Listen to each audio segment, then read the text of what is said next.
할렐루야. 아멘. 거룩하고 복되고 주님을 기리는 주일입니다. 이 시간 하나님 찬양하면서 또 예배하면서 우리가 있는 곳 어디에서든지 주님께 주시는 은혜를 누리는 그런 복된 주일이 되기를 축복하고 간절히 기도합니다.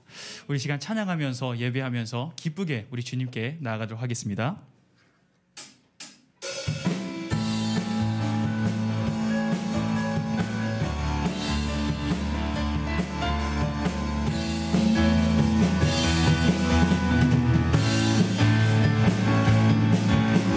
많은 사람들 참된 진리를 모른 채 주님 곁을 떠나가지만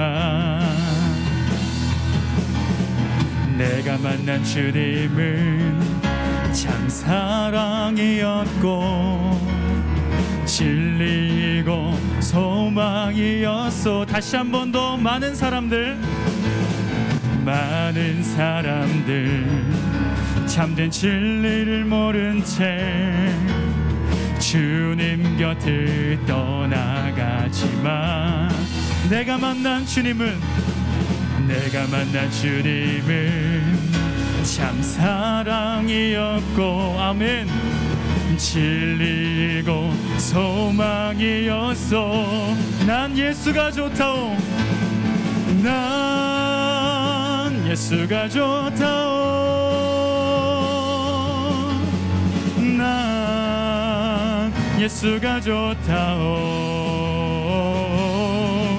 주를 사랑한다던 베드로 고백처럼 난 예수를 사랑한다오. 무거운 짐진 자 다 내게로 오라. 내가 너를 쉬게 하리라. 아멘. 이 길만이 생명의 길 참 복된 길이라 항상 내게 들려주셨소. 난 예수가 좋다오. 난 예수가 좋다오. 난 예수가 좋다오. 주를 사랑한다던 베드로 고백처럼 난 예수를 사랑한다오. 한 번 더 난 예수가 좋다오. 난 예수가 좋다오. 난 예수가 좋다오. 주를 사랑한다던 베드로 고백처럼 난 예수를 사랑한다오. 형제 자매여 참된 행복을 찾거든 예수님을 만나보세요. 아멘. 그분으로 인하여 참 평안을 얻으며 나와 같이 고백할 것. 우리 다 같이 고백하시겠습니다. 난 예수가 좋다오. 난 예수가 좋다오. 주를 사랑한다던 베드로 고백처럼 난 예수를 사랑한다오. 한 번 더 난 예수가 좋다오. 난 예수가 좋다오. 난 예수가 좋다오. 주를 사랑한다던 베드로 고백처럼 난 예수를 사랑한다. 마지막으로 한 번 더 난 예수가 좋다오. 난 예수가 좋다오. 난 예수가 좋다오. 주를 사랑한다던 베드로 고백처럼 난 예수를 사랑한다오. 아멘, 아멘.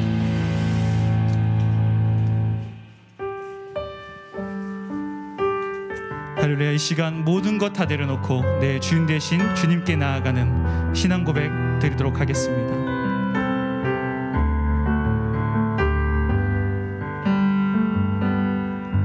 내가 주인 삼은 모든 것 내려놓고 내 주 대신 주 앞에 나가 내가 사랑했던 모든 것 내려놓고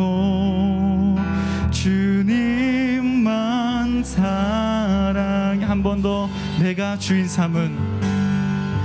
내가 주인 삼은 모든 것 내려놓고 내 주 대신 주 앞에 나가 내가 사랑했던 모든 것 내려놓고 주님만 사랑해. 주 사랑 거친 풍랑에도 깊은 바다처럼 나를 잠잠케 해. 주 사랑 내 영혼의 반석 그 사랑 위에서 우리 다시 처음부터 내가 주인 삼은 모든 것 내려놓고 내 주 대신 주 앞에 나가 내가 사랑했던 모든 것 내려놓고 주님만 사랑해. 주 사랑 거친 풍랑에도 깊은 바다처럼 나를 잠잠케 해. 주 사랑 내 영혼의 반석 그 사랑 위에서 한 번 더. 주 사랑 거친 풍랑에도 깊은 바다처럼 나를 잠잠케 해. 주 사랑 내 영혼의 반석 그 사랑 위에서 사랑합니다. 나의 예수님 사랑합니다. 나의 예수님 사랑합니다. 아주 많이요 사랑합니다. 나의 예수님 사랑합니다. 그것뿐. 우리 다시 한번 고백하시겠습니다. 사랑합니다. 사랑합니다. 나의 예수님 사랑합니다. 아주 많이요 사랑합니다. 나의 예수님 사랑합니다. 그것뿐이에요. 사랑한다. 사랑한다 아들아 내가 너를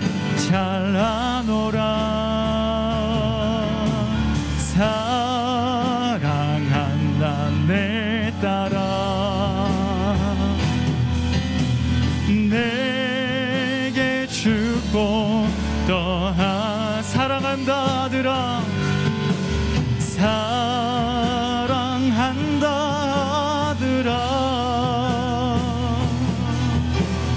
내가 너를 잘하노라 사랑한다 내 딸아 내게 주고 떠하노라. 아멘. 우리 시간 다 같이 일어나셔서 예수를 향해 고백하시겠습니다.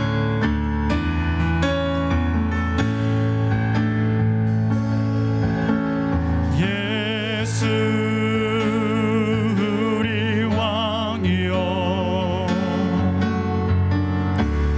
이곳에 오소서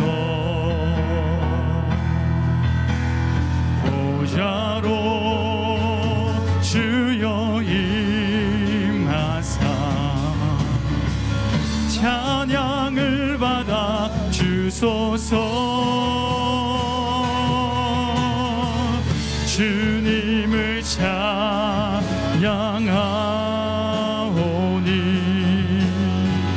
주님을 경배하오니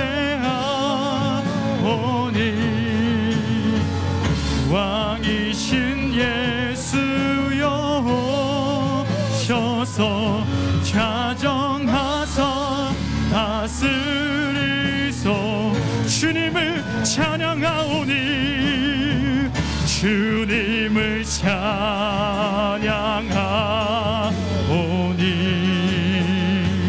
주님을 경배하오니 왕이신 예수여 오셔서 좌정하사 다스리소서.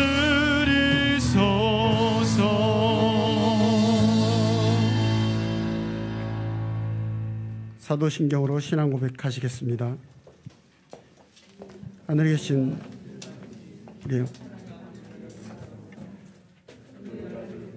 예수 그리스도를 믿사오니 이는 성령으로 잉태하사 동정녀 마리아에게 나시고 본디오 빌라도에게 고난을 받으사 십자가에 못 박혀 죽으시고 장사한 지 사흘 만에 죽은 자 가운데서 다시 살아나시며 하늘에 오르사 전능하신 하나님 우편에 앉아 계시다가 저리로서 산자와 죽은 자를 심판하러 오시리라.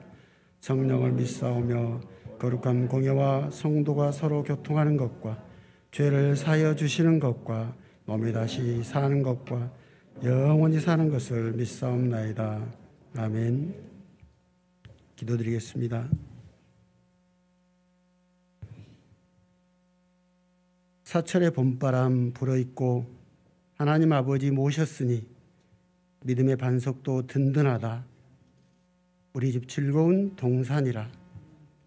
절로 찬양의 입으로 흥얼거려지는 봄날의 아침, 거룩한 복된 주일에 주님만 찬양하겠다는 하나님을 향한 믿음을 마음속 깊이 새깁니다. 결코 세상을 노래하지 않고 살아갈 수 있도록 십자가 외에는 바라보지 않게 은혜와 평강을 허락하여 주시옵소서. 참 좋으신 하나님, 나의 하나님, 날마다의 삶 속에서 감사와 감격을 누리며 살고 있습니다. 아침에 일어나면 주님 찾아오신 듯 아름다운 봄날을 마주하고 하루하루의 삶이 주님과 대화하는 듯한 감동스러운 좋은 시절을 살아가고 있습니다.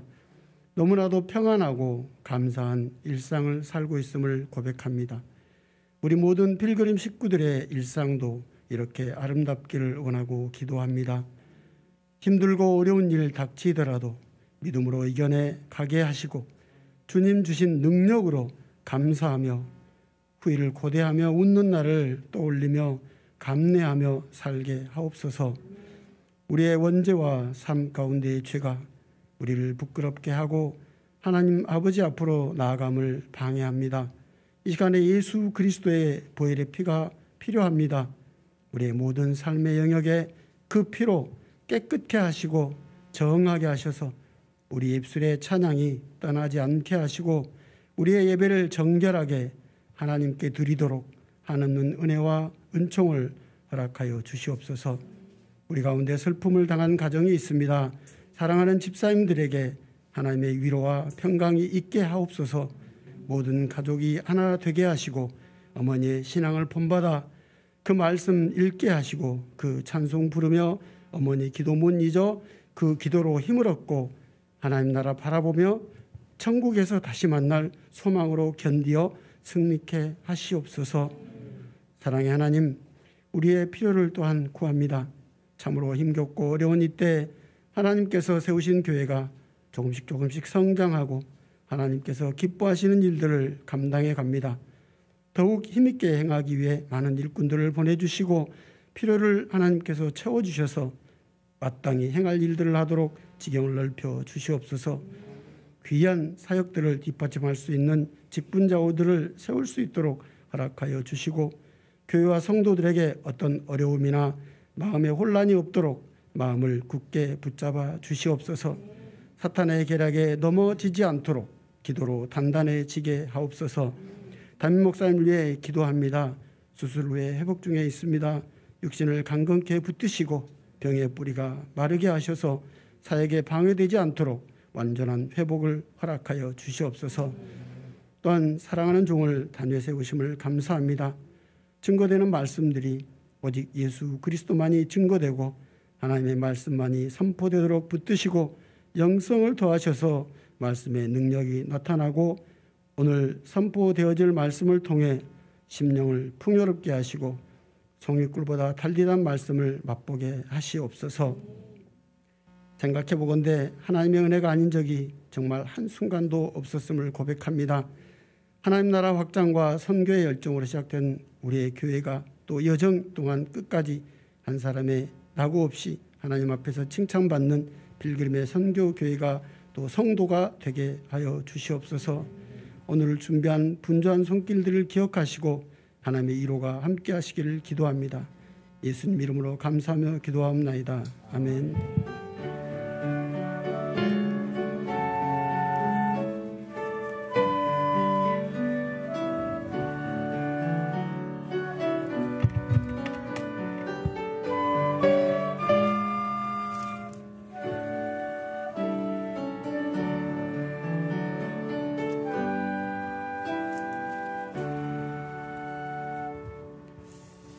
찬양 드리겠습니다.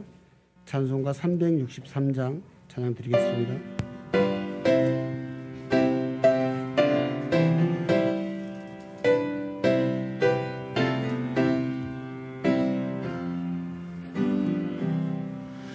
내가 깊은 곳에서 주를 불러 아뢰니 주여 나의 간구를 들어주심 바라고 보좌 앞에 나가니 은혜 내려주소서. 주가 죄를 살피면 누가 능히 서리요. 오직 주만 모든 죄 용서하여 주시니 주님 앞에 떨면서 용서하심 빕니다. 파수스니 이 새벽을 기다리고 바라는 나의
말씀 봉독해 올리겠습니다.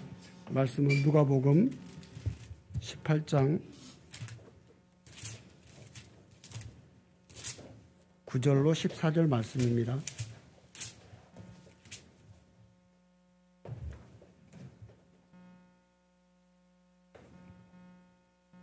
누가복음 18장 9절로 19절 말씀입니다.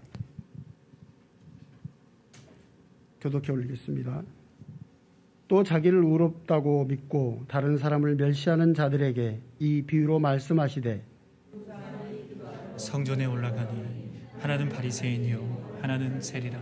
바리새인은 서서 따로 기도하여 이르되 하나님이여 나는 다른 사람들 곧 토색 불의 간음을 하는 자들과 같지 아니하고 이 세리와도 같지 아니함을 감사하나이다. 나는 일에 2번씩 금식하고 또 소득의 10분의 1조를 드냐고. 세리는 멀리 서서 감히 눈을 들어 하늘을 쳐다보지도 못하고 다만 가슴을 치며 이르되 하나님이여 불쌍히 여기소서 나는 죄인이로소이다 하였느니라. 내가 너희에게 이르노니 이에 저 바리새인이 아니고 이 사람이 의롭다 하심을 받고 그의 집으로 내려갔느니라. 무릇 자기를 높이는 자는 낮아지고 자기를 낮추는 자는 높아지리라 하시니라. 아멘. 오늘 말씀은 하재성 목사님이 말씀 전해 주시겠습니다. 하재성 목사님은 우리 교단 고려신학대학원에서 교수로 재직하고 계십니다. 저는 저희 목사님만 모시는 줄 알았는데 하재성 목사님도 두 번째로 모시는 것 같습니다. 말씀 받으시면서 은혜 받기 바랍니다.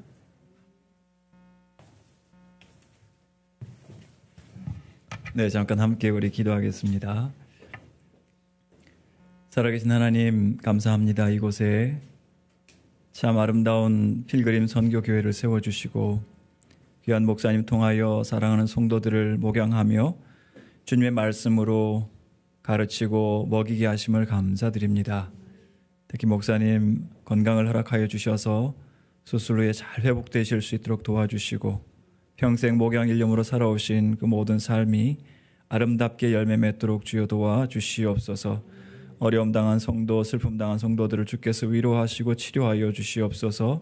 주의 교회가 정말 교회 이름대로 온 세상에 그리스도의 복음을 증거하며 많은 선교사님들 위하여 기도하며 또한 신학대학원 위하여 사랑으로 봉사하며 기도하는 복된 교회가 되도록 더욱더 하나님께서 자라게 하시고 성장케 하여 주시며 이 시간 오직 성령께서 말씀하셔서 우리에게 듣는 귀를 허락하여 주시옵소서.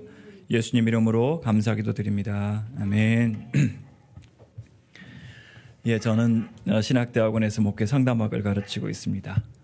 제가 특별히 관심을 가지는 것이 우울증인데 요즘 코로나 때문에 많은 연세 드신 어르신들과 또 일자리를 찾지 못하는 청년들이 많이 우울한 것 같습니다. 우울증의 가장 중요한 것이 약물 치료받는 것과 또 상담받는 거라고 할 수 있는데 근데 연세 드신 우리 부모님들 어르신들에게 더 중요한 것은 영생에 대한 소망입니다. 아무리 우리 노년기가 풍요롭고 노후 생활이 죄송합니다. 잘 보장이 되어 있다고 해도 죽은 후에 어디로 갈지를 알지 못하면 그것만큼 불행한 인생이 어디에 있겠습니까? 그리고 또 연세 드신 어르신들이 교회에 정기적으로 나올 수 있으면 친구들 만나고 말씀 듣고 교제하는 그것이 정말 연세 드신 분들한테는 우울증을 예방하고 치료하는 중요한 방법이거든요. 그래서 코로나가 빨리 끝나기를 바라고 강권해서 그분들이 이 교회에서 위로받고 천국의 소망을 가질 수 있도록 그날이 속히 오도록 우리가 함께 기도했으면 좋겠습니다. 코로나 시대를 지내면서 하나님께서 저에게 주신 특별한 관심 중에 하나는 우울증보다는 회개였습니다. 지난 7월 달에 유명한 신학자 톰 라이트라는 분하고 또 미국의 유명한 유전학자 프란시스 컬린스라는 사람이 유튜브를 통해서 서로 대화를 하면서 이 코로나 엄중한 상황에서 함부로 정죄하지 말고 죄나 심판에 대해서 이야기하지 말고 이웃을 돕는 데 집중하자라고 했는데 굉장히 합리적이고 설득력이 있었는데 그러나 아무리 생각해 보아도 이 큰 전염병이 전 세계적으로 있을 때는 우리가 죄를 생각하지 않을 수가 없고 하나님의 간섭과 주권을 생각하지 않을 수 없는 것 같습니다. 왜냐하면 에스겔서 구약성경 14장에서 전염병과 전쟁과 기근과 사나운 짐승들은 하나님의 심판이라고 그렇게 분명하게 말씀을 하고 있습니다. 물론 이것을 우리가 함부로 세상에서 이야기할 수는 없습니다만은 하나님을 믿는 백성들은 이것이 하나님의 경고인 것을 알아야 하겠습니다. 신명기 28장에서도 이스라엘 백성들의 불순종이 자칫 애굽 땅에 있었던 전염병을 일으킬 수 있다고 하나님께서 경고를 하셨고, 다윗이 인구 조사를 했을 때에도 전염병으로 단에서 브엘세바까지 7만 명의 백성들이 사망했던 일들이 있었습니다. 그럴 때 우리 성도들은 이 전염병이 아이고 그냥 힘들다, 귀찮다, 불편하다 그 이상으로 우리는 혹시 우리가 죄를 지은 것은 없을까, 회개할 것은 없을까, 우리가 지금 바른 예배를 드리고 있는가 하는 것을 질문하지 않을 수 없는 것 같습니다. 히브리서 10장에 보시면 말세에 모이기를 피하는 자들과 하지 말라, 같이 하지 말라 하죠. 더 잘 모이라고 말씀하셨는데 실제로 우리 현실은 모일 수 없는 현실이 되었습니다. 그리고 구약 성경에 보시면 이사야 1장에서 여호와께서 말씀하시되 너희가 내 앞에 보이러 오니 이것을 누가 너희에게 요구하였느냐, 내 마당만 밟을 뿐이니라. 제사장이나 백성들 모두의 출입을 하나님께서 탄식하셨고 월삭과 안식일 지키는 것을 피곤하게 여기셨고 그것이 내게 무거운 짐이라 내가 지기에 곤비하였느니라. 그들이 기도하기 위해서 손을 이렇게 폈을 때 내 눈을 너희에게서 가리겠다, 이렇게까지 말씀을 하신 적이 있었거든요. 지금 우리가 다 마스크를 쓸 수밖에 없습니다. 제가 벗어서 죄송하지만 혹시 이것이 하나님께서 우리에게 얼굴 가리시는 건 아닐까, 우리는 두려운 마음으로 하나님 앞에서 고민할 수 있어야 하겠습니다. 구약 성경에도 마스크가 있었습니다. 특별히 나병 환자들이나 아니면 애통하는 자들이, 이 당시에 남자들은 수염을 길렀지 않습니까? 수염이 남자의 영광인데 애통할 때나 혹은 나병이 걸렸을 때는 이 입술을 이렇게 가렸거든요. 그래서 수치심과 애통하는 마음을 이렇게 표현을 했는데, 단순히 하나님께서 예배를 싫어하시는 것은 아닙니다. 하나님께서 오라 우리가 서로 변론하자 하시면서 하나님은 모든 백성들을 초청하시고 예배 자리로 부르시고 하나님의 백성들이 함께 예배하는 것을 너무나 좋아하시는데, 문제는 우리의 삶이 진정으로 회개하는 삶인가. 같은 심판을 말씀하시면서 이사야 1장에서 스스로 씻고 스스로 깨끗하게 하여 악한 행실을 버리며 행악을 그치며 선행을 배우고 나한테 오너라, 이렇게 말씀을 하셨거든요. 그렇다면 하나님께서 문제 삼으시는 것은 예배 형식이 잘못되었다, 아니면 예배하는 장소가 잘못되었다, 이런 문제가 아니고 예배하는 사람의 삶이 잘못되었다는 것을 깨닫기를 원하시는 거죠. 우리 삶에, 우리 손에 억울한 피가 묻어 있지는 않은지, 우리의 삶이 하나님 앞에 정직하지 않게 살고 있지는 않은지, 악한 행위를 버리고 회개하는 예배자의 삶이 이루어질 때 그 예배를, 그 사람의 예배를 하나님께서 받으시는 거죠. 그러니까 우리가 드리는 예배는 지금 이 자리에서 드리는 이 예배가 아니라 일주일간 살아가는 우리 삶의 정직함과 성실함과 순수함이 있어야 하는데, 그것을 우리가 회개하고 주님 앞에 나오기를 주님께서는 기대하시는 것입니다. 회개라고 하는 것은 참으로 무거운 주제죠. 그리고 누구나 거기 가서 정말 오래 있기를 원치 않는 무거운 마음을 주는 건데요.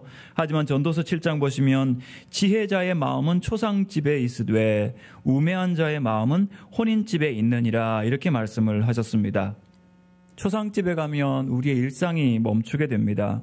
일상적인 말과 행동을 멈추게 되고, 그리고 나의 죽음을 생각하지 않을 수가 없죠. 다른 사람의 죽음을 보면서 나의 죽음도 우리가 피할 수 없다는 것을 생각하는 것이 지혜자의 마음이라고 했습니다. 혼인집은 어떻습니까? 잔치와 음식으로 분주하지 않습니까? 코로나 이전까지만 해도 4차 산업혁명, AI 인공지능 시대, 호모데우스 혹시 들어보셨습니까? 인간이 신이 되었다. 이제 인간이 드디어 역사 속에서 전염병을 다 극복했다. 유발 하랄이라고 하는 교수가 그런 어이없는 그런 책을 썼다가 인기는 얻었지만 전염병이 이렇게 온 세계에 도래하였습니다. 인간이 얼마나 무기력한 존재인가. 선진국이란 것이 얼마나 허망한가 하는 것을 우리한테 보여주었습니다. 마치 혼인잔치에 참여한 사람들의 그 흥분과 같이, 에스더 시대의 하만과 같이 자기가 얼마나 왕에게 총애를 받고 있고 자기 권력이 얼마나 대단한지, 자기 영향력이 얼마나 큰지, 얼마나 총애를 받는지, 이런 잔치집에 있는 그런 마음들, 그러다가 결국은 자기의 운명의 시간이 째깍째깍 다가오는 것도 모르고 살아갔던 그 시간들을 코로나로 말미암아 하나님께서 멈추셨을 때 우리의 마음은 초상집을 향해야 되고, 그 초상집에서 우리는 하나님 앞에서 나의 죄가 무엇인가, 우리의 죄가 무엇인가 생각하고 깨닫고 삶을 바꾸는 회개의 역사가 나타날 수 있어야 합니다. 그렇다면 우리는 무엇을 어떻게 회개할 것인가, 오늘 말씀 통해서 생각하기를 원하는데요. 참된 회개라는 제목으로 첫 번째 하나님 앞에서, 두 번째 성령의 감동으로, 세 번째 예수님 닮은 회개를 해야겠다. 다시 한 번 더, 하나님 앞에서 성령의 감동으로 예수님 닮은 회개를 하기를 원합니다. 첫 번째, 참된 회개는 오직 하나님 앞에서 가능한 것입니다. 예수님께서 비유로 말씀을 하셨죠. 두 사람이 기도하러 성전에 올라갔는데 한 사람은 바리새인이고 한 사람은 세리였습니다. 바리새인은 사람들에게 높임받고 존경받는 종교인이었습니다. 세리는 사람들로부터 미움을 받는 로마 제국의 부역자, 우리나라 말로 하면 친일파 부역자였죠. 그래서 바리새인은 서서 따로 기도했습니다. 바리새라는 말 자체가 구별된다라고 했는데 기도도 유별났습니다. 11절 12절 본문 말씀 보시면, 하나님이여 나는 다른 사람들 곧 토색 불의 간음을 하는 자들과 같이 아니하고 이 세리와도 같지 아니함을 감사하나이다. 나는 일일에 2번씩 금식하고 또 소득의 11조를 드리나이다. 기도 형식은 잘 갖추었습니다. 하나님이여, 기도할 때 하나님을 부르죠.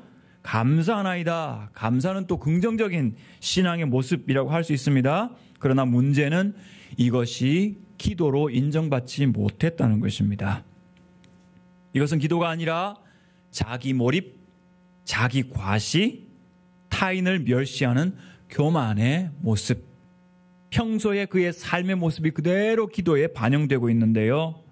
이 사람에 대해서 본문 9절에서 또 자기를 의롭다고 믿고 다른 사람을 멸시하는 자들에게 이 비유로 말씀하시되, 자기를 의롭다고 믿고 다른 사람을 멸시하는 것, 이거 서로 다른 명제 같지만 사실은 같은 명제입니다. 자기를 의롭다고 믿는 사람은 반드시 다른 사람을 멸시하게 되어 있어요. 거꾸로도 참입니다. 타인을 멸시하는 사람은 자기가 의롭다고 생각합니다. 자기가 의롭다고 믿는 사람이 다른 사람을 높이거나 존중할 수 없습니다. 자기를 죄인이라고 믿는 사람이 다른 사람을 멸시할 수가 없고, 자신을 죄인이라고 고백하는 사람은 다른 사람을 존중할 수밖에 없습니다. 더 중요한 것은 자기가 의롭다고 믿는 사람은 일상의 인간 관계만 아니라 하나님과의 관계를 오염시킵니다. 이사야 1장에서 이스라엘 백성들의 죄를 이렇게 여러 가지로 이야기하는데요. 같은 말입니다. 교만, 거만, 자고, 우상을 짓고 경배하는 거. 우상은 결국 자기를 섬기는 거거든요. 자기 소원을 섬기는 거거든요. 하나님을 섬기지 않습니다. 뇌물을 사랑하고 고아와 과부의 억울한 사정을 지나칠 때 그렇게 사는 사람들의 예배, 제사를 나는 역겹게 생각한다. 하나님께서 말씀하셨습니다. 바리새인들이라는 사람은 도덕적으로 매우 높은 기준을 가지고 살고 있었습니다. 토라, 구약의 오경 율법을 자기의 이성의 규범에 맞추어서 해석해서 더 잘 지켜야겠다면서 아주 세밀한 규정들을 가지고 자기를 절제하고 탐욕을 다스리고 레위기의 율법 조항들을 아주 세분화해서 철두철미하게 지키던 사람들, 구별된 사람들 좋습니다. 그러나 그것이 도착한 종착지는 내가 저 사람보다 낫다. 그것뿐만 아니고 저 사람은 죄인이고 나는 의롭다. 여러분, 의롭다라고 하는 것은 문법적으로 이야기하면 신적 수동태이어야 합니다. 하나님께서 보시고 의롭다, 나 너 참 사랑한다, 이렇게 하나님의 사랑과 인정을 받는 용어여야 되는데, 자기가 자기를 향해서 나는 내가 의롭다라고 자기에게 자기가 이렇게 면허증을 주는 것과 같은 거죠. C.S. 루이스라고 하는 유명한 기독교 학자는 이야기하기를 겸손이란 자기가 남보다 못하다고 생각하는 것이 아니라 자기에 대해서 덜 생각하는 것이다. 나에게 주신 능력이 있는데 난 그런 능력 없어 라고 그냥 자기를 못한 사람으로 억지로 만드는 것이 아니라 자기 자신에 대해서 덜 생각하는 거예요. 자기에게 몰입하지 않는 것이죠. 우리가 드리는 예배는 하나님 중심적이어야 합니다. 우리의 삶도 하나님께 몰입하고 하나님을 사랑하는 삶이어야 되는데 자기 삶에 율법을 지키는 자기 삶에 몰입하고 자기가 너무 자랑스럽고 자기가 너무 대단하고 그 생각을 하면서 다른 사람보다 다른 사람은 죄인들이고 나는 의롭다고 생각하면서 살다 보니까 기도가 고스란히 예배가 고스란히 교만하고 악한 모습으로 나타나는 것입니다. 뭐라고 기도했습니까? 나는 다른 사람들과 같이 아니하고 이 세리와도 같이 아니하면 이라는 이 말 어거스틴이 이것을 보고 이것은 함께 즐거워하는 그런 모습이 아니라 그 사람을 멸시하는 저주하는 모욕의 표현이다 이렇게 이야기를 했습니다. 이 세리와도 세리는 사실은 저 멀리 서 있고 앉아서 기도하고요. 근데 저 멀리 있는 세리를 이 세리와도 하면서 멸시하는 것을 볼 수가 있죠. 우리가 하나님께 예배하고 하나님께 기도한다고 하는 것은 우리의 삶이 하나님으로 몰입되어 있는 것을 뜻합니다. 하나님 앞에서 살아가는 것을 말합니다. 그리고 하나님 앞에 섰을 때 우리는 우리 자신의 죄인됨을 보게 되죠. 이사야가 이야기했습니다. 두려워서 떨면서 성전에 충만한 여호와의 임재 앞에서 화로다 나여 망하게 되었도다. 나는 입술이 부정한 사람이요 입술이 부정한 백성 중에 거주하면서 만군의 여호와의 신 왕을 배웠음이로다. 여러분 하나님 생각하면요 거룩하신 하나님 앞에서 두려워하게 되고 나의 잘난 모습이 아니라 자랑하는 모습이 아니라 다른 사람보다 나은 모습이 아니라 내가 죄인됨을 보게 되는 거예요. 회개는 거기서 나옵니다. 베드로도 주님을 처음 만났을 때 주여 나를 떠나소서 나는 죄인이로소이다 이렇게 고백하였습니다. 잠언 30장 보면 스스로 깨끗한 자로 여기면서도 자기의 더러운 것을 씻지 아니하는 무리가 있느니라. 눈이 심히 높으며 눈꺼풀이 높이 들린 무리가 있느니라. 자기에게 몰입하고 있으면요 말씀도 선별적으로 보입니다. 바리새인들이 틀림없이 이 잠언 말씀을 알았을 텐데 자기들이 원하는 것만 보고 자기한테 유익이 되는 거 자기의 자존감을 높여주는 말씀만 그리고 사람 앞에서 그들은 살아가고 있었던 것을 볼 수가 있습니다. 이것이 위험한 이유는 뭐냐 하면 하나님까지도 자기의 배경화면, 자기의 장식품으로 만드는 거예요. 예배는 오직 하나님 중심이어야 하고 하나님만 영광 받으셔야 하고 우리의 기도는 온통 하나님으로 가득 차야 하는데 자기로 가득 차 있으니까 하나님이 계실 자리가 없는 거죠. 그런 사람이 하나님 앞에 나왔다고 해서 하나님의 자비와 은혜가 필요하겠습니까? 하나님이 의롭다 하신 것이 기대가 되겠습니까? 자기의가 가득한데요. 찾지도 않고 구하지도 않고 필요하지도 않는 비의존적이고 자존적이고 자아실현적이고 교만하고 우상숭배하고 거짓 전능감에 가득 차 있는 그런 모습을 볼 수가 있어요. 이런 바리새인들의 기도가 패턴이 있는데 탈무드를 보니까요. 랍비였던 니쿠니아 벤 하카나라는 사람이 이런 자기로 가득 찬 기도를 하는 걸 볼 수가 있어요. 그는 율법 공부를 하면서 그걸 너무나 자부심을 느낀 나머지 이렇게 기도하는데요. 영원하신 나의 하나님, 제가 가게를 운영하는 대신 이 학교에 다니게 하심을 감사하나이다. 내가 저 사람들처럼 아침 일찍 일어나지만 헛된 목적을 위해서가 아니라 율법을 공부하기 위해서입니다. 저들처럼 고난을 당하지만 나는 상을 받을 것이고 저들은 아닙니다. 같이 인생을 달려가는 것 같지만 나는 미래의 삶을 위해서이고 저들은 오직 멸망의 구렁텅이로 빠지고 말 것입니다. 바리새인들이 비슷한 것 같아요. 자기에게 몰입되어 있고 자기로 충만한 것입니다. 요즘 사회를 포스트 모던 사회라고 이야기하고 다원주의 사회라고 이야기하죠. 개인이 중심이 되고 개인이 말 그대로 신이 되는 거예요. 자기의 가치가 최고의 가치가 되는 거죠. 그래서 자아실현이라는 이 말을 아주 인본주의 학자들은 좋아합니다. 자기 존재감을 높여주고 부각시켜주는 거라면, 자기의 인정받는 것이라면 뭐든지 어떤 것이든지, 그리고 인기 있고 인정받는 사람들 전부 다 박수치면서 따라가기를 원하고 흉내내기를 원합니다.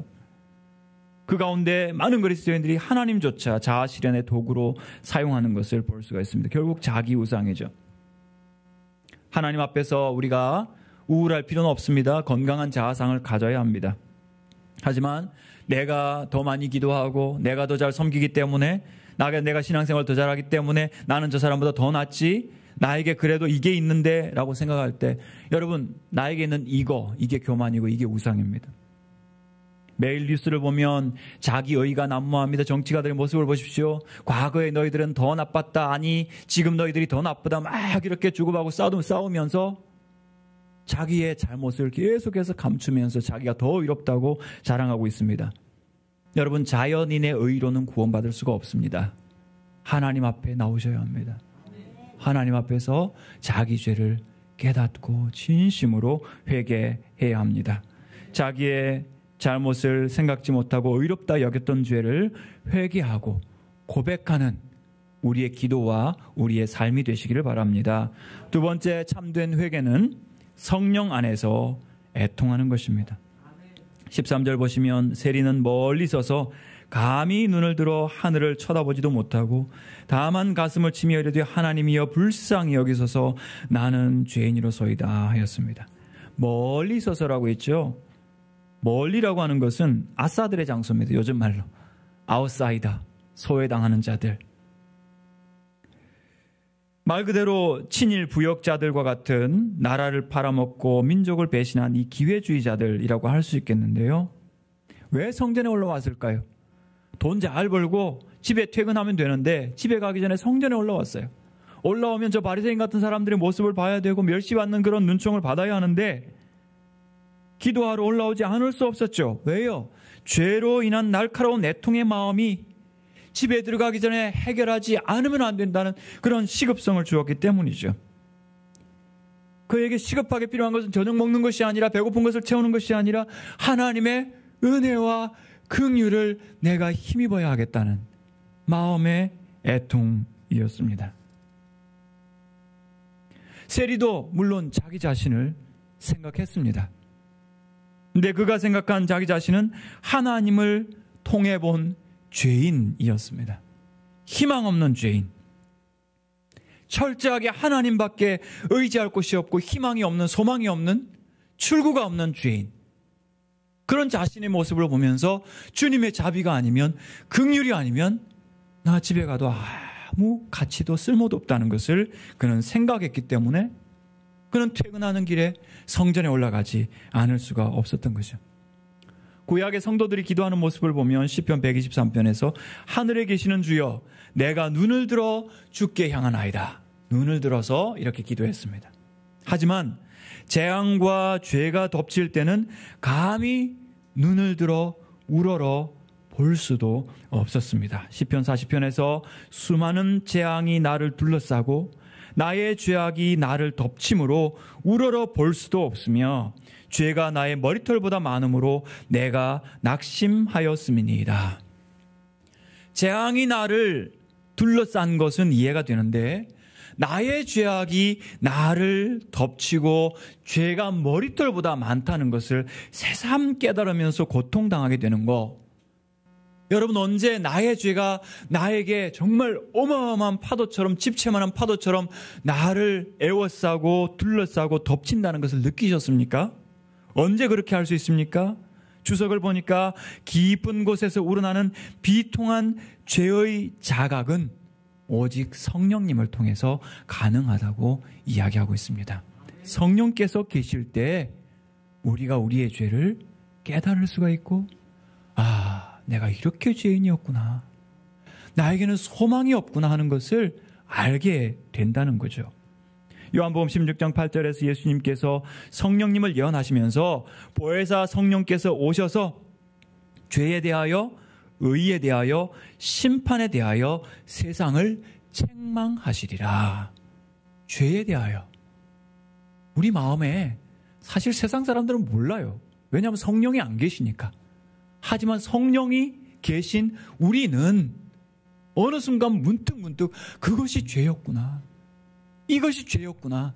죄를 깨달으면서 견딜 수 없는 마음. 죄가 나를 둘러싸고 나에게 밀어치는 이런 상황을 우리가 경험하게 될 수밖에 없는 거죠. 그래서 찬송가 조금 이따 우리 부르겠지만 190장 보면 성령이여 강림하사 나를 감화하시고 애통하며 회개할 마음 충만하게 하소서. 예수여 비오니 나의 기도 들으사 애통하며 회개할 마음 충만하게 하소서. 성격이 왜곡되면요, 이 성격에 무슨 잘못이 있으면 제가 상담학을 하다 보니까 자기 잘못을 못 보는 경우들이 굉장히 많이 있어요. 다른 사람은 틀림없이 저거 아닐 텐데 라고 느끼는데도 본인은 느끼지 못해요.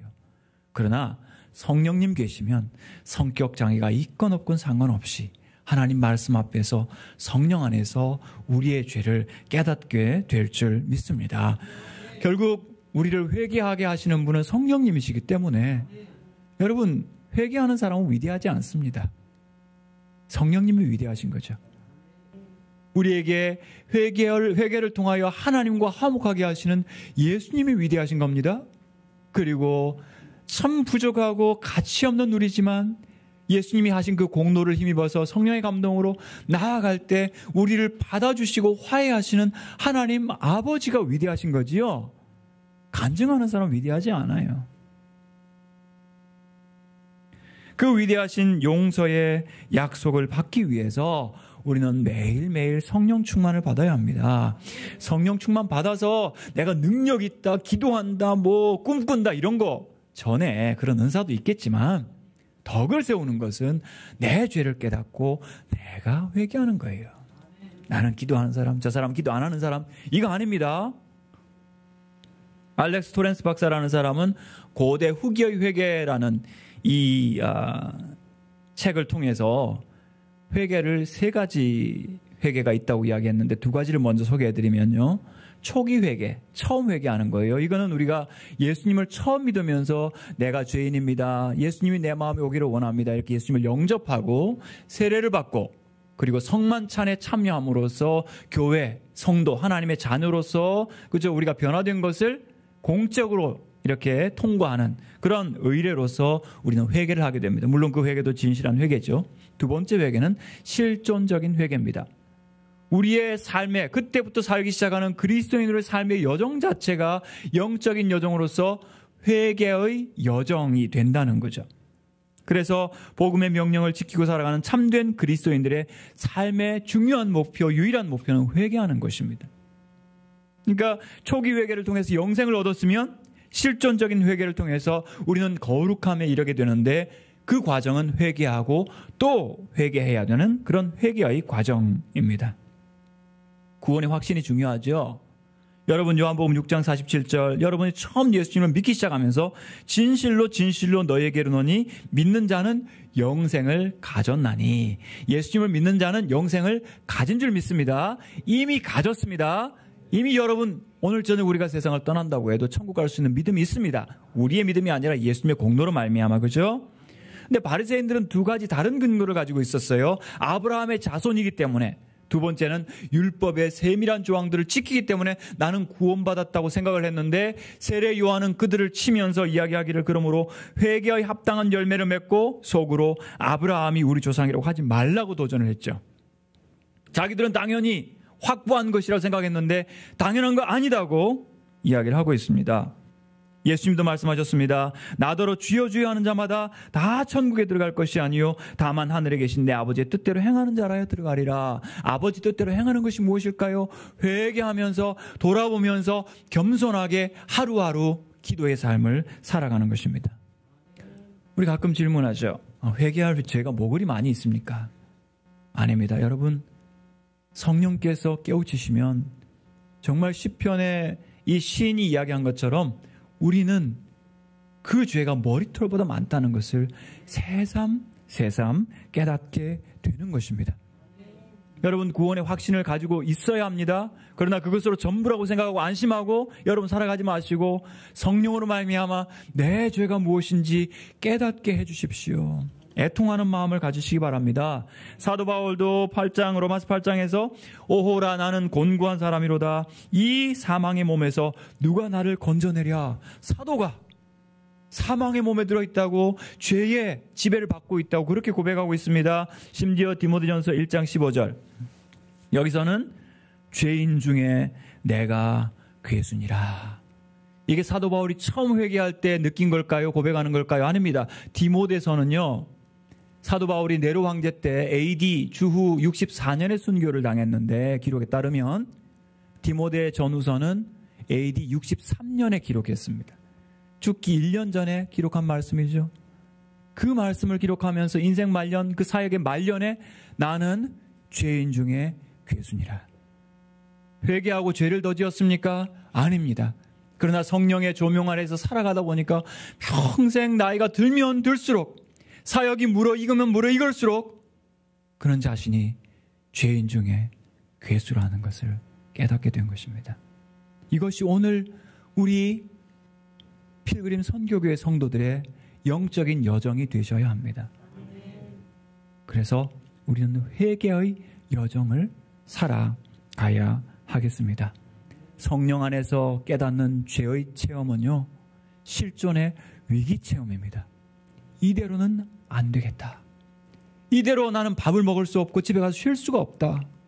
나는 주님 앞에 나가서 죄인임을 고백하고 주여 나를 불쌍히 여기소서. 나는 죄인이로소이다. 이 죄를 회개하고 가야겠다. 이것이 이세리의 마음이었던 거죠. 그의 손은 상전의 손을 바라보는 종들의 눈같이, 시편 123편 말씀처럼 그의 눈은 상전의 손을 바라보는 종들의 눈같이, 여주인의 손을 바라보는 여종의 눈같이 우리의 눈이 여호와 우리 하나님을 바라보며 우리에게 은혜 베풀어 주시기를 기다리나이다. 여러분이 하나님의 은혜를 사모하신다면 성령 안에서 먼저 회개하십시다. 죄를 더 많이 지어서가 아니라 내가 얼마나 죄인이었던 것을 새삼 새로 오늘 다시 깨닫게 되기 때문에 그것도 죄였구나, 이것도 나의 교만이었구나 하는 것을 가슴 아프게 깨닫기 때문에 우리에게는 하나님의 은혜밖에 구할 게 없어요. 미국의 그 뉴저지 주에 있는 몽클레어 주립대가 있는데요. 거기서 흥미로운 실험을 했습니다. 미국 사람들이 이야기할 때 보면 아는 체를 많이 하거든요. 물론 우리도 마찬가지죠. 자기를 이렇게 포장하는 경우들이 많은데, 트리아닉이라고 하는 영어 단어로 없는 거예요. 없는 것을 이렇게 보여주면서 혹시 이 단어 본 적 있어요? 이렇게 물어봤어요. 실험하느라고. 그랬더니 전부 아는 척을 하는 거예요. 그런 단어 없는데 아는 척을 하면서 그거 봤다고, 내가 생물학에서 본 것 같다고 막 이렇게 얘기하는 거예요. 근데 TMS라고 하는 이 전기 자극을 이 머리 앞부분에 살짝 이렇게 마치 뭐 여러분 그 미용실 가시면 이렇게 머리, 그죠? 드라이 하시는 것처럼 살짝 이렇게 전기 자극을 주고 나서 이 질문을 했더니 굉장히 정직해지더래요. 정직해지면서 저 잘 모릅니다 라고 이야기하는데 기분은 약간 이렇게 다운되면서 우울해지더라는 거죠. 이 실험이 우리한테 이야기해 주는 것은 사람이 겸손해지고 낮아지는 것은 안에서 나오는 힘으로 되는 것이 아니라 바깥에서 들어오는 힘으로 된다는 거예요. 우리에게는 바깥에서 우리 가운데 들어오신 분이 누구십니까? 성령님이시죠. 여러분 몸은 여러분 아무렇게나 하지 마세요. 술로, 담배로, 나쁜 습관으로, 중독으로 여러분 이 몸을 함부로 쓰시면 안 돼요. 이 몸은 하나님이 거주하시는 성전인 거예요. 제가 생각할 때 모바일 성전이에요. 어디로 가거나 함께 계시는. 구약 성전은 예루살렘에 있었지만 지금 성전은 여러분이 가시는 곳이 성전이라면 성령님께서 여러분 가운데 바깥에서 이 천지를 창조하신 성령님께서 여러분 가운데 오셨다면 그 성령님의 은혜와 도움을 입어서 겸손해지고, 조금 우울해져도 괜찮아요. 조금 겸손해져도 괜찮아요. 자기를 높이고 하나님으로부터 배척당하는 것이 아니라 성령의 능력으로 겸손해지시고 낮아지시기 바랍니다. 로마서 12장에서 높은 데 마음을 두지 말고 도리어 낮은 데 처하며 스스로 지혜 있는 채 하지 말라. 빌립보서 2장 아무 일이든지 다툼이나 허용으로 하지 말고 오직 겸손한 마음으로 각각 자기보다 남을 낮게 여기라. 빌립보서 2장 그리스도를 닮아 자기를 낮추고 남을 더 낮게 여기라는 이 말씀을 하면서 성령의 교제나 긍휼이나 자비가 있거든 이라고 이야기하죠. 성령께서 계실 때 우리 스스로 낮출 수가 있고 겸손해질 수가 있는 것입니다. 참된 회개는 성령의 감동으로 평상시, 평소에 그리고 평생 계속해야 하는 것입니다. 마지막 세 번째, 참된 회개는 예수님을 닮아야 합니다. 14절 말씀 보시면 내가 너희에게 이르노니 이에 저 바리새인이 아니고 이 사람이 의롭다 하심을 받고 그의 집으로 내려갔느니라. 무릇 자기를 높이는 자는 낮아지고 자기를 낮추는 자는 높아지리라 하시니라. 자기를 높이는 자의 말의 습관은 인간 능동태입니다. 내가 의롭다, 내가 이거 했다. 자기를 낮추는 사람의 핵심은 신적인 수동태죠. 하나님께서 그 사람을 의롭다고 하셨다. 하나님께서 나를 의롭다고 하셨다는 거죠. 바리새인은 능동적으로 자기를 높입니다. 세리는 하나님으로부터 인정받고 의롭다함을 받고 집으로 내려갔습니다. 우리에게는 수동태와 능동태가 같이 있어야겠습니다. 하나님께 진심으로 죄를 고백함으로 내가 너를 의롭다고 한다는 그 음성을 듣기를 바라고 말씀을 통해서 확인할 수 있기를 바라고, 능동태를 택하시려면 나는 의롭다라고 생각하지 마시고 나는 죄인입니다. 주여 나를 긍휼히 여겨 주시옵소서. 그 말을 능동적으로 하나님 앞에 드릴 수 있기를 바랍니다. 낮추는 자는 높아지고 그 낮춤의 모델이 누굴까요? 성부, 성자, 성령 삼위일체 하나님이십니다. 누가복음 본문 18장 앞부분에 보면 불의한 재판관과 억울했던 과부의 이야기가 나오죠. 그러면서 밤낮 부르짖는 택하신 자들의 원한을 하나님께서 풀어주지 아니하시겠느냐라고 말씀하셨죠. 하나님은 어떤 분이십니까? 억울하고 고통당하고 낮은 사람들의 귀가 되어주시는, 그들의 억울한 사정을 들어주시고 풀어주시는 낮고 겸손하신 분이란 걸 아시겠죠. 그리고 그 다음 오늘 말씀 다음에 보시면 어린 아이들을 환영하시면서 하나님 나라가 이런 자들의 것이라 말씀하시는 예수님 어떤 분이십니까? 어린 아이들과 시선을 같이 눈높이를 맞추시는 겸손하신 분이시죠. 세리와 같이 긍휼을 구하는 자의 마음을 감동하시는 분은 누구십니까? 성령님이시죠. 성령님도 낮은 가운데 스스로 낮추시고 겸손하시고 온유하신 분이십니다. 특별히 예수님의 낮아지심은 구별되는데요. 창세기의 첫 번째 아담은 어떻게 했죠? 스스로가 유혹을 받아서 하나님처럼 높아지기 위해서 하나님과 약속을 어겼다가 결국은 이 인류를 이런 불행 가운데 넘어뜨렸죠. 그런데 마지막 아담이신 예수님은 스스로 낮추시고 오직 하나님 아버지께만 전적으로 복종하심으로써 우리의 구원을 성취하셨습니다. 빌립보서 2장에서 그는 근본 하나님의 본체시나 하나님과 동등됨을 취할 것으로 여기지 아니하시고 오히려 자기를 비워 종의 형체를 가지사 사람들과 같이 되셨고 사람의 모형으로 나타나사 자기를 낮추시고 죽기까지 복종하셨으니 곧 십자가에 죽으심이라. 예수님께서 광야에서 마귀에게 유혹을 당했는데 세 가지 유혹 중에 하나도 만만한 것이 없었어요. 그리고 세 가지 유혹 중에서 하나도 하나님을 위한 것은 없고 예수님 자기를 위하라고 이기적으로 돌들로 떡덩이가 되게 해라. 배불리 먹어라. 성전에서 뛰어내리면 사람들이 환호성 지를 것이다. 네가 인기 좋은 사람이 될 거다. 네가 나한테 절만하면 십자가 지지 않고 온 세상 영광을 나한테 주겠다. 마귀입니다. 마귀되라는 거죠. 그래서 어떤 사람이 이야기처럼 마귀는 천국에서 복종하기보다 지옥에서 통치하기를 원했다. 마귀는 자기애적 성격장애자입니다. 강박적 성격장애자예요. 쉬지를 않아요. 밤낮 부르짖는 사자처럼 입을 벌리고 다니면서 삼킬 자를 두루 찾는 쉬지 않는 존재죠. 여러분 잘 쉬셔야 돼요. 잘 쉬시고 아이들도 쉬었다 공부해라 그러시고 교회도 예배당에 꼭 오셔서 예배 드리면 이것이 우리에게 안식과 쉼이 되지 않겠습니까? 예수님은 그 많은 시험 가운데에서도 자기를 높이는 자기에게 이익되는 거 하나도 취하지 않으시고 마지막 겟세마네 동산에서도 내 뜻대로 마옵시고 아버지의 뜻대로 이루어지기를 원하나이다. 그렇게 자기를 낮추셨을 때 빌립보서 2장 9절 이러므로 하나님이 그를 지극히 높여 모든 이름 위에 뛰어난 이름을 주사 모든 무릎을 예수의 이름에 꿇게 하시고 모든 입으로 예수를 주라 시인하여 하나님 아버지께 영광을 돌리게 하셨느니라.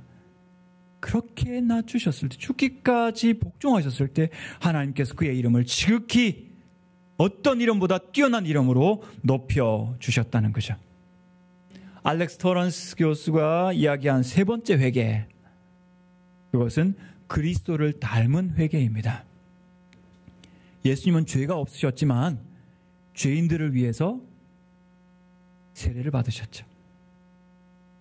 죄가 없으셨지만 누가복음 23장에서 아버지 저들을 사하여 주옵소서 자기들이 하는 것을 알지 못함이니이다. 자기에게 해를 끼치는 사람들의 죄를 위해서 기도하시는 거예요. 오늘 우리의 기도, 회개의 기도는 나의 죄만이 아닙니다. 나의 사랑하는 자녀들의 죄를 위해서도 욥처럼 여러분 기도하셔야 됩니다. 하나님, 우리 아이들의 죄를 용서해 주십시오. 우리 부모님의 죄를 용서해 주십시오. 이 땅의 위정자들의 죄를 용서해 주시고 한국 교회의 잘못을 용서해 주십시오. 예레미야가 1장에 보시면 여호와는 의로우시도다 그러나 내가 그의 명령을 거역하였도다. 예레미야가 아닙니다. 백성들이 죄를 지었어요. 근데 내가 범죄하였다고 선지자는 이야기하고 있습니다. 다니엘서 9장에서 우리가 범죄하였고 우리가 주께 패역하였나이다. 주여 들으소서, 주여 용서하소서. 다니엘 선지자도 자기 조상들의 죄, 부모들의 죄를 대신 회개하고 있습니다. 그렇다면 우리의 회개도 예수님을 닮아서 나의 죄가 아니지만 우리 주변의 이웃들의 죄를 위해서, 이 땅의 교회의 죄를 위해서, 우리 자녀들의 죄를 위해서 예수님 닮은 회개의 기도를 하는 그런 여러분들 되시기 바랍니다. 말씀을 맺겠습니다. 영국의 청교도 시인 리차드 크랜쇼라는 사람은 오늘 말씀 이야기의 기초에서 풍자시를 적었는데요. 바리새인과 세리의 기도를 두고 이런 시를 남겼습니다. 두 사람이 기도하러 성전에 올라갔다네. 아니 달리 말하면 한 사람은 자랑하러 갔고 다른 한 사람은 기도하러 갔다네. 한 사람은 성전 가까이에 서서 높은 곳을 밟고 서 있었는데 그곳은 다른 한 사람이 감히 시선을 두지도 못하는 곳이었다네. 한 사람은 제단 발판에 더 가까웠고 다른 한 사람은 제단의 하나님께 더 가까웠다네. 여러분의 예배와 여러분의 기도가 하나님과 더 가까운 예배와 기도가 되시기를 바랍니다. 하나님 앞에서 회개하십시다. 남과 비교하면서 스스로 높였던 마음의 죄까지, 평소 마음이 기도로 나오거든요. 마음의 죄까지 진심으로 회개하실 수 있기를 바랍니다. 성령님의 감동으로 내 죄가 얼마나 많은지, 내 죄가 얼마나 파도처럼 몰아치는지를 경험하시고 실존적인 회개를 하시는 여러분들 되시기 바랍니다. 그리고 마지막, 예수 그리스도를 닮아 나의 죄만이 아니라 나의 가족, 나의 이웃, 이 땅의 죄를 대신 회개하는 필그림 선교교회 모든 성도들 되시기를 주님의 이름으로 축원드립니다. 기도하겠습니다. 하나님 아버지, 귀한 말씀을 우리에게 들려주심을 감사드립니다. 우리 사랑하는 필그림 선교교회 모든 성도들이 하나님 앞에서 진심으로 회개할 수 있는 성도들 되게 하시고 성령의 감동으로 내가 얼마나 죄인인 것을 매일매일 깨닫고 회개하는 우리가 되게 하시며 예수님 닮아서 나의 죄만 아니라 온 세상의 죄를 위하여, 사랑하는 자녀들과 가족의 죄를 위하여 대신 기도하는 우리가 되게 하여 주시옵소서. 주여, 오직 하나님의 자비와 긍휼만이 우리한테 필요하오니 주님께서 우리를 불쌍히 여겨 주시옵소서. 예수 그리스도의 이름으로 기도하옵나이다. 아멘.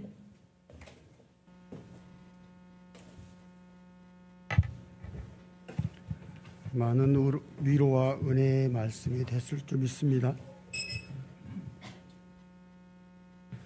헌금하는 시간 갖겠습니다. 찬송가 190장 드리면서 헌금하겠습니다.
광고하겠습니다.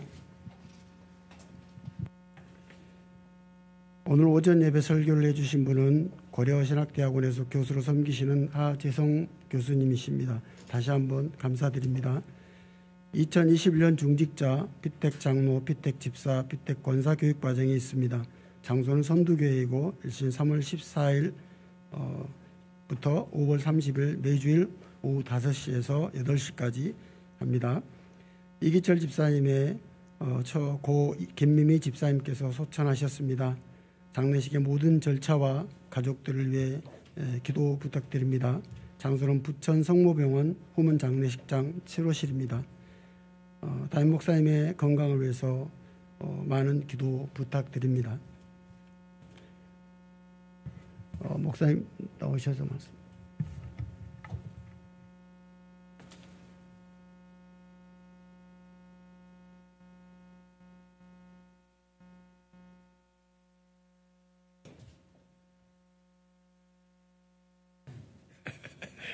나왔어요.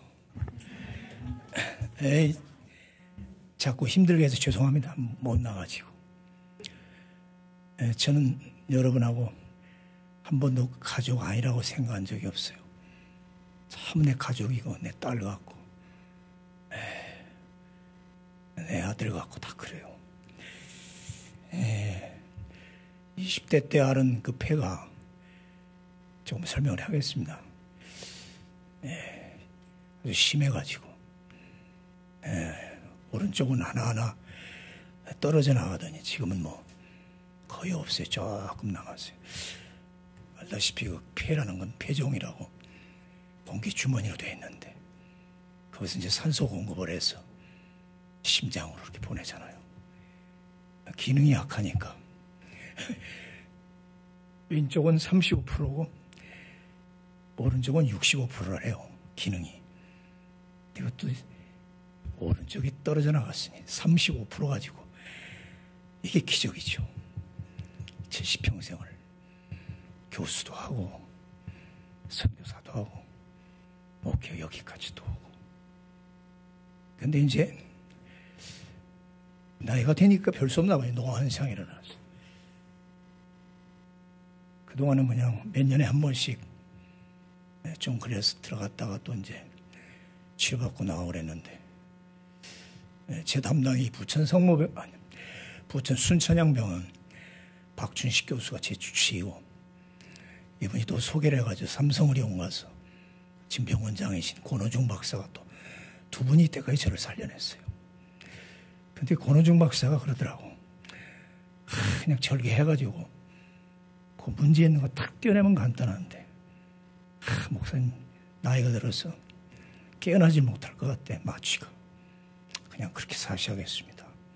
왔는데 이번에 또 좀 피가 가리 자꾸 속에 많이 나오더라고. 그래서 원래 왔더니 박준식 교수가 시술이라는 기술이 나왔어요. 이 사타구니 허벅지에서 관을 뚫어가지고 쭉 올라가가지고 그걸 아예 그냥 묶어 태워버렸어요. 3군데를 막아버렸어요. 다시는 내 말씀 못 부리게.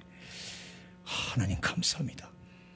어떻게 여기 혈관에 들어가서 어떻게 하는지 1시간 반을 아주 의사가 끙끙대는 소리가 들려요. 그냥 얼마나 힘든데.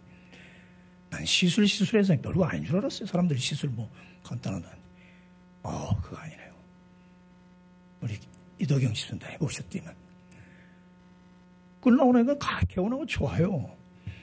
이제 살겠다는데 그 다음에 막 아프기 시작하는데 막 우선 이렇게 숨을 못 쉬겠어요. 이제 깨끗이 일단은 그렇게 돼서 다시는 말썽 부리지는 않겠다 싶어서 이제 회복을 해갖고 그저 그 기도만 해주세요. 35% 기능 잘 발휘해서 지금까지 기적으로 왔으니까 앞으로도 기적같이 그렇게 갈 수 있도록. 못난 목사 많아요. 여러분 고생합니다. 죄송합니다. 하나님의 역사님 오늘 성령이요. 성령의 능력으로 누가 하겠어요. 그렇게 해서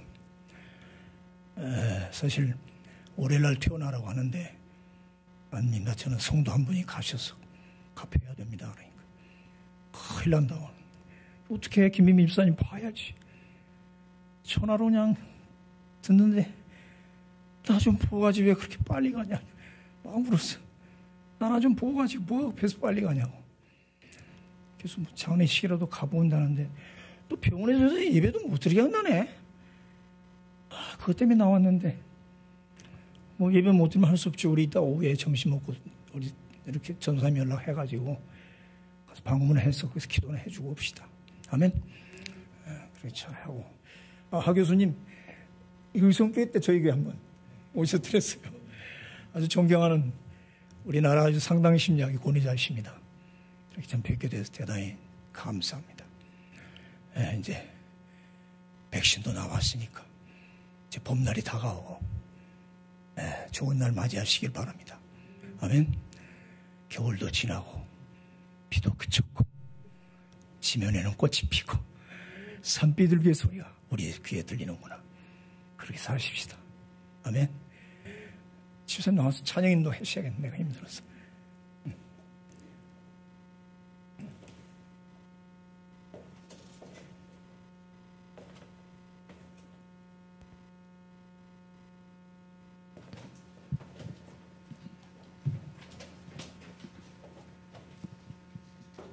우리 다 같이 주님 가신 길 찬양하면서 우리 오늘 예배 마무리하도록 하겠습니다.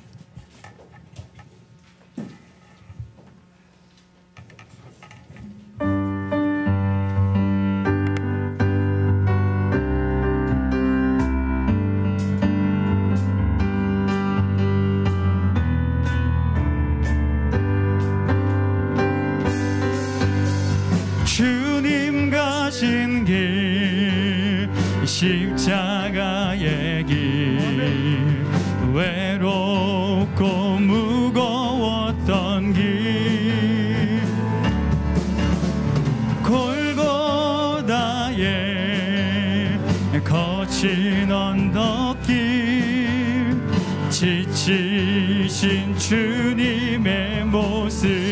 오 나의 주님, 오 나의 주님 용서하소서.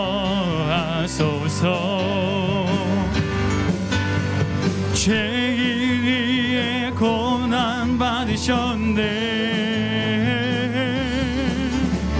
이 세상에 생명 주시기 그렇게도 원하셨던, 한 번 더 오 나의 주님 용서하소서. 오 나의 주님 용서하소서.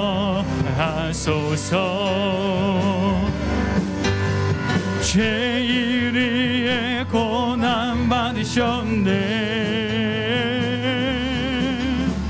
이 세상에 생명 주시길 그렇게도 원하셨던 길. 아멘. 한 목사님 나오셔서 헌금 기도와 축도해 주시겠습니다.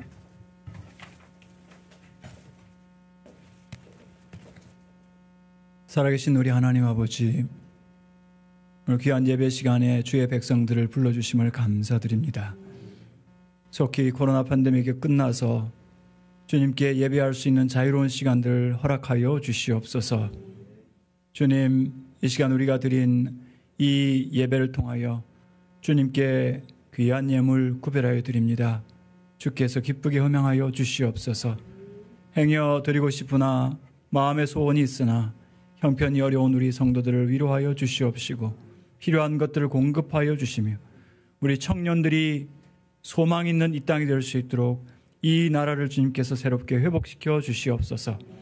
멀리서 복음 전하시는 선교사님들이나 이 땅에서 주의 말씀을 선포하는 모든 목회자들과 주의 종들에게도 은혜 베풀어 주시며 주님, 이제 예배 자리에서 떠나는 사랑하는 백성들에게 평안과 자비로 함께 동행하여 주시고 우리의 평생이 주님 성부 성자 성령 하나님과 동행하고 회개하며 진실한 우리의 삶이 되게 도와 주옵소서. 예수 그리스도의 이름으로 기도하옵나이다. 아멘. 우리 주 예수 그리스도의 은혜와 하나님 아버지의 놀라우신 사랑과 성령의 교통하심이 참된 회개로 주님 앞에 살아가기를 다짐하는 필그림 선교교회 모든 성도들 위해 이제부터 영원히 함께 계실지어다. 아멘.